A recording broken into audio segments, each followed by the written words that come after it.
Hi friends, ఈరోజు మీ ముందు అసూయ అనే అంశం పైన మాట్లాడదలిచాను.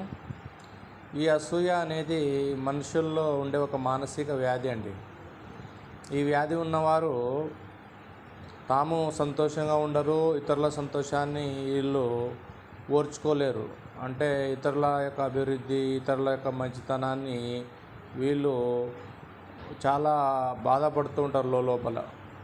కావున ఈ అసూయ గురించి ప్రవక్త ముహమ్మద్ సల్లల్లాహు అలైహి వసల్లం ఏమని చెప్పారంటే, ఎలాగైతే అగ్గి కట్టెను కాలుస్తుందో అలాగే ఈ అసూయ అనేది మనిషిని లోపలనే కాల్చివేస్తుంది.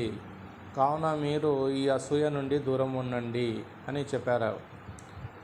సోదరులారా, సోదరీమణులారా, మనము సంఘజీవులము. అంటే తోటి మనుషులతో కలిసి జీవించే మనుషులం అన్నమాట. తోటి మనుషుల యొక్క మంచిని మనం కాంక్షిస్తూ వారి సంతోషాన్ని మనం కూడా పాలు పంచుకుంటూ ఇతరులకు మంచిగా వ్యవహరిస్తూ మన జీవితాన్ని గడపడంలోనే మన జీవితం యొక్క సక్సెస్ అవుతుందండి. అంటే ఇతరులు మంచిగా ఉండాలి, మనము అందరూ బాగుండాలి, అందులో మనం ఉండాలనే విధంగా మనం జీవితం గడిపినప్పుడే ఈ అసూయ అనే మానసిక వ్యాధితో మనం దూరం ఉండగలము. జై హింద్.